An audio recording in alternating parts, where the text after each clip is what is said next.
Hey there, hi, welcome to the channel. I am Garrett and thank you for spending some time with me today because in this video, we've got to have a little discussion. Now, I work with clients of all budget sizes, right? And some of my clients with the largest budgets are the savviest of shoppers and buyers, and they don't always choose the most expensive thing. They choose the thing that has the best value and the most look for what they're spending. And this video, I'm gonna share with you some of the pieces that I don't think you actually have to spend a ton of money on, and they look really good. They may not be the cheapest, they're certainly not the most expensive, but they will get you a big bang for your buck. And the first thing we have to talk about is actually painted cabinetry.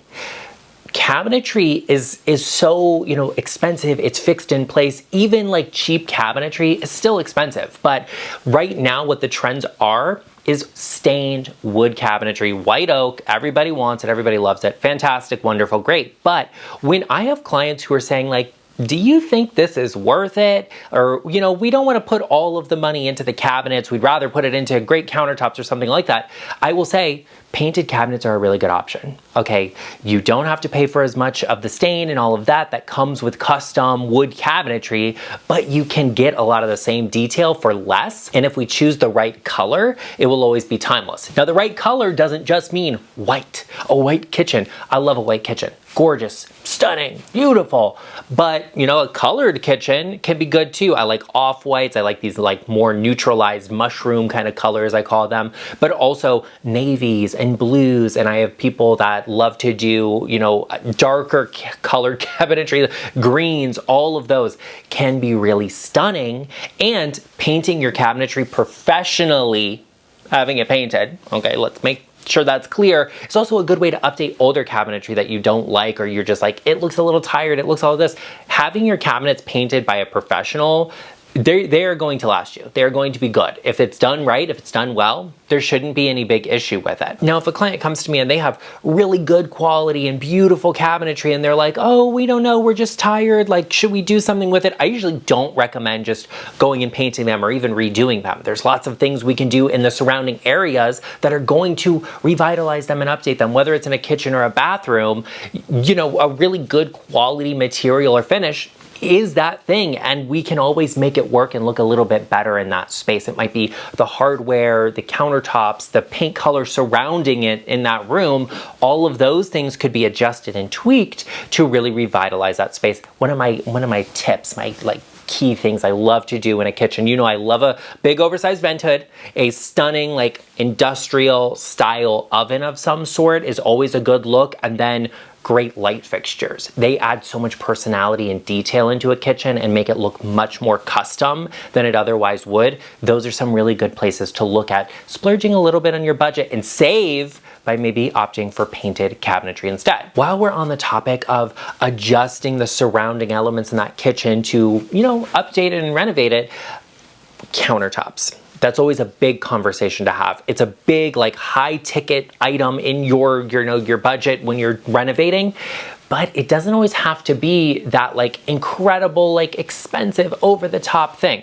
I love marble more than anybody else, okay? Just because I don't fantasize about it online doesn't mean I don't love it and it's not gorgeous. And I love quartzite too. There are some incredible, stunning variations out there, but don't be afraid to go with something that is more affordable because it will still get you a great look for less, namely granite. Granite is super durable, very accessible. Lots of stone yards have a ton of it because it's not super on trend right now, but there are variations out there that look incredibly, incredibly good, just as good, if not better, than some marble and quartzite variants out there. And I have clients come to me who the budget is not the issue. It does not matter. It's really not that relevant, but they still choose granite just because of the livability of it. It doesn't have to be sealed and all of this, and you don't have to babysit it and oh my goodness, I got lemon juice on it, it's done for, there's a coffee stain. They just like the durability because it's really strong and hard wearing. Granite is great and can be wonderful. It's all about the details you're using on it, like what's the edge profile, what are we doing for the backsplash, and how does that detail align with the rest of the space, that are really going to make sure whatever that finish is timeless. You could use the highest end, most expensive marble, but if you put a really bad edge on it, it's gonna look bad. I'm not gonna like it. It's gonna look terrible. If I were gonna buy that house, I would rip the countertops out and redo it because it didn't look good the first time. It's all about the details you're using, not necessarily the material. And that goes for other things too. There are plenty of great options out there. My big thing, how does it align with the design and the rest of the space? That is what is going to make it either timeless, beautiful, luxurious, and all of these things. It's not about how much you spent on something that makes it, great and incredible or not. I've seen plenty of kitchens by designers that have beautiful marble in it that look ugly, that I don't like. Just because an interior designer did it doesn't mean it's incredible. Just because it's expensive doesn't mean it's the perfect thing. Sometimes the most expensive thing could be the worst option to choose. So when it comes to your countertops, look at what is going to fit the color scheme best, tie everything in as well as possible, and say what you want it to say, right? You want that overall look. What's it gonna be? Get out to a stone yard and have a look around and see what they have and go from there. You may fall in love with something that isn't what you initially intended on choosing, but it could be the right option. Now, like I said, I work with budgets of every size, big or small. It doesn't always have to be a big renovation. Sometimes people come to me and they're just looking to nail the design details in their space. And if you are in that situation, I've got the answers for you. Be sure you book a call with me using the link in the description box down below, or go to intro.co/GarrettLeChic. You can give me a virtual tour of your home. You can show me the issues or difficulties, what you're struggling with, and I can answer the questions for you. I can tell you what you should be doing in that space to get you on the right track. And oftentimes I save people a lot of money in the long run by making the right decisions the first time. Another space where I often advise clients to save some money is on area rugs. So on area rugs, I love a beautiful area rug. They're the perfect thing for every space and they really tie a design together. However, when you're shopping and looking at them, not all of them are made the same, not all of them are equal, and you just have to be aware of what you're getting for what you're spending on it. If you're going to one of the big stores that, offer furniture pieces and everything like that, rugs are usually kind of an add-on for them. And so they're buying from a source from somewhere, marking up the price, and they're very expensive. Thousands of dollars for like a hand-knotted wool rug. And that's great. They're beautiful rugs. They're gorgeous. But that's not what they're worth. You can get something very similar for a lot less. Or you can actually go for something that is a synthetic material. Now, I personally love a noble material, which means, it is what it looks like or it says it is. It is an organic material. It comes from nature. Like, that's what wool is. Whether we like it or not, that's what it is. Sometimes your budget just doesn't allow that, and sometimes your lifestyle does not align with that fact. Because honestly, rugs are on the floor. They're hard wearing, they have to be really strong and durable to stand up to everybody. How many rugs has Arden chewed the corners up on? I don't care to say, but it was more than one and less than 10. We'll say that. It's not always the right answer for you to get an ultra expensive luxury rug that is not going to stand up against what you have going on in your home. He was a puppy then. I forgive him. Okay, but it was a problem for a while there. For some people, they're in that for the long term. They have an older pet, they have kids, it's a high traffic area, and it's gonna get worn through. They just don't wanna spend that money, and that's okay. You can get a synthetic rug, and that's fine. The one thing I will say that I will not tolerate or allow is for area rugs to be on top of wall-to-wall carpet. I don't care what you have to say, it's a safety hazard, it doesn't look good, I don't like that. Okay, if it's for you and that's your story and all of this stuff, just be aware of the realities of the situation. Also, wild card out there, jute and sisal rugs, natural materials, very inexpensive, and you can get big sizes for not a lot of money. We're talking, maybe $200-300 in that price range. Very affordable, but they actually look really good. And if they get, worn out, you don't have to feel bad about plastic going to a landfill because it's an organic material. It's gonna break down and that's that. So think about that, keep it in mind, and maybe that works for you. And that works especially well if you have any sort of coastal inspired space, if it's a little more colonial, if it is even, modern Mediterranean, modern Tuscan, they can actually work really well in those spaces. So don't underestimate the power of those rugs. But don't think that you have to get a super expensive, ultra luxurious rug. As long as it is the right size and the colors work in your space, don't worry so much about it because it can be stunning and beautiful and look great. Arden is so confused. He was laying at my feet on the floor and he's like, I was having my nap, so what am I doing here right now? You're saying hi to everyone. They wanted to see you. They really want to see your brother, but Cornelius is currently asleep in bed. And when I say in bed, I mean in our bed, like he's in our bed. He wants to lay there, and that's fun for him. Arden is the supervisor. Okay, this is my manager. He makes sure I'm doing the work I'm supposed to be doing at his pace. So that's wonderful. My supervisor here, aren't you? What was that?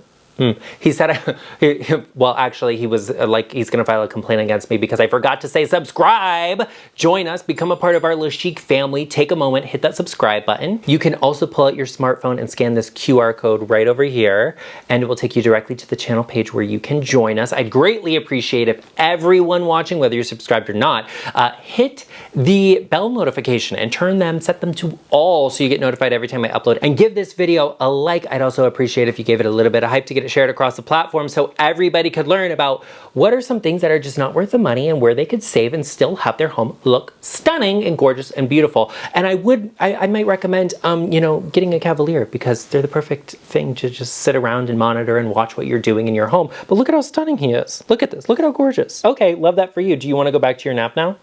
Is that what you're interested in?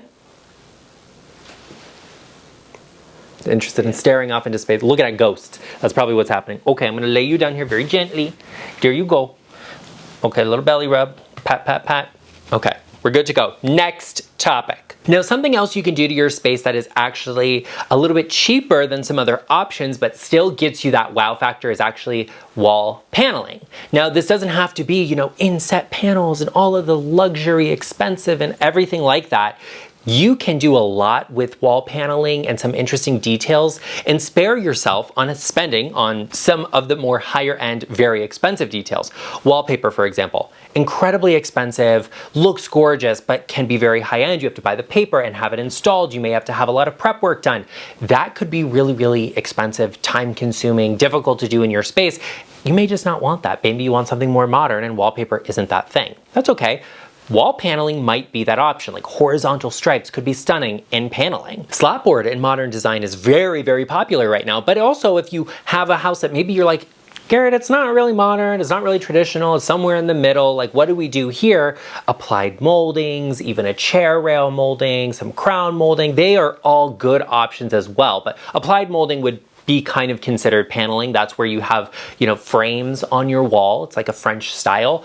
That's great. Could be beautiful. Maybe it's not for every home, but could be for yours, and I think that's great. It's a good way to add a layered detail into your space that, really looks good, but is so much cheaper than doing a wallpaper or a really specialized finish. And it doesn't have to be stained wood or any either. This is like not that expensive of stuff. MDF, you can even get like PVC actual moldings to put into your house. None of this is bad. Once it's all painted in place, it all looks the same. And so you can do that. And it doesn't mean paint it in white and just have white paneling. Paint it in whatever color you want. Use it as an accent. Paint the wall behind and the paneling something different. Do all sorts of different things. Find inspiration. If you're looking at your space and you're like, yeah, it's a little bit boring. What else could I do here? Think about paneling because it's something that can be done relatively quickly, relatively inexpensively, but get you the look of a much more expensive space than what you actually spent. One of my favorite things in design and something that I think makes the biggest, most impactful